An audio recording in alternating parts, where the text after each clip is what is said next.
In this week's Student Athlete interview, I sit down with Albany sophomore guard Logan Aronhalt to talk about playing for his dad in high school and the opportunity to star at Madison Square Garden this week.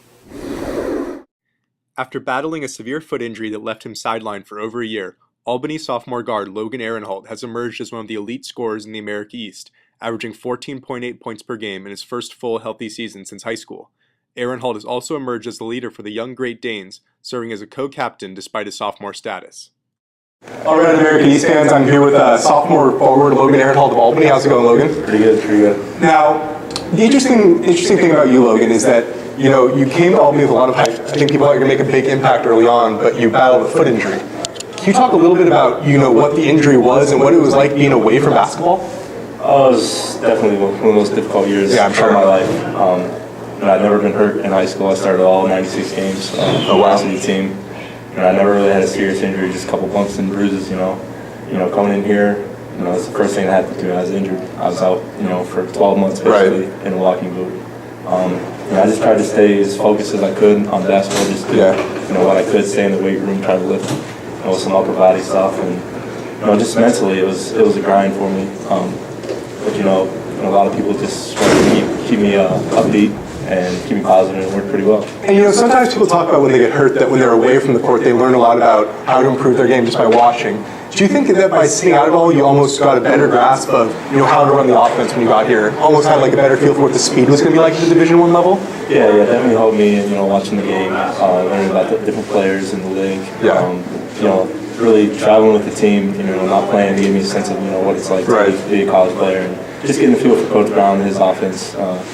Really helped me a whole lot. And another thing is people talk about when they go from the high school to the Division I level, there's that you have to kind of learn how to play within an offense. Like most of the players in high school are stars, and the offense just kind of goes through them. What was it like for you the first time going from a high school star to kind of having to learn how to play within an offense with a guy like Tim Ambrose or a guy like Mike Black? Yeah, well, it was definitely a huge change. Right.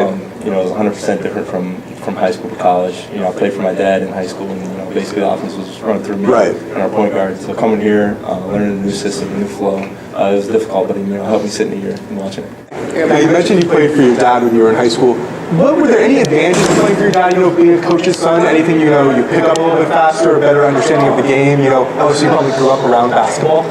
Yeah, I grew up around the game. From when I was little, that's all I remember, going to the gym with my dad, working on my game, trying to get as many shots as I could. It definitely helps on the floor because I'm sure I'm the go-to guy to get a lot of shots. But it helps be around basketball, being a basketball family. Learning the ins and outs of the game, and what it's like behind the scenes. From the coach's standpoint. And did you always have that passion for basketball when you were young? Is something that kind of developed? Like, were you when you were 3 years old, you ready to start shooting baskets, or was something that kind of developed over time? It was actually kind of weird over years. I was actually going to quit basketball and play golf in high school, just because me and my dad, we clashed a little bit here and there. Sure. But after middle school, I gave up all other sports and just said, I'm going to focus on basketball and do it. And when you were coming out of high school, when you were getting recruited, what other schools were you looking at besides Albany? Well, Vermont was recruiting me for the academy. Yeah. Air Force Academy. Oh, nice. Bowling Green. That's actually, I was scheduled to visit there, but they canceled me around the last second. Lots of Ivy League schools. And what was it about Coach Brown and Albany that kind of drew you to the program and you thought you'd be a good fit with what they were trying to do there? I get a good sense from Coach Brown when he was recruiting me. We had a very structured program. Cared a lot about academics, a lot about discipline. That represented something that I was used to playing for my father. So I thought I'd be comfortable in the situation. I like the offense. I really like the school, so it was an easy pick for me. And then academically, have you, since you've been at Albany, have you kind of figured out what you want to study, what you want to major in?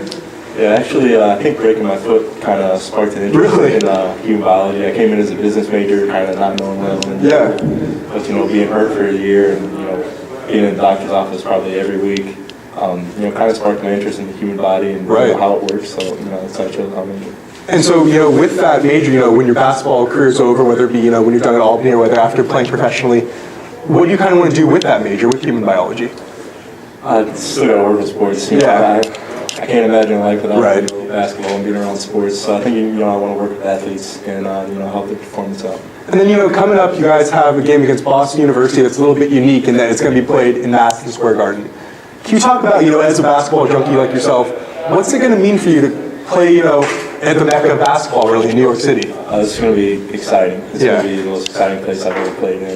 There's so much history there, so many good games we played there. Just to be on the court and the building, it's just going to be so special to play there. And, the last question I have for you, Logan, is, we're here in conference play, and you guys, I think, had a very good non-conference season, and, the talent's clearly there. But what's it going to mean for you, when March comes around? What's it going to take for this team to, compete for an America East regular season championship and hopefully go out there and make the NCAA tournament? I think we have to play together as a team. I think, early in the season, we kind of found our niche and we got away from it, in conference play a little bit. But I think if we can, defensively stay together and communicate and really buy into what Coach Brown's saying, I think we'll be all set. Awesome. Thanks a lot, Logan. Appreciate it. Thanks.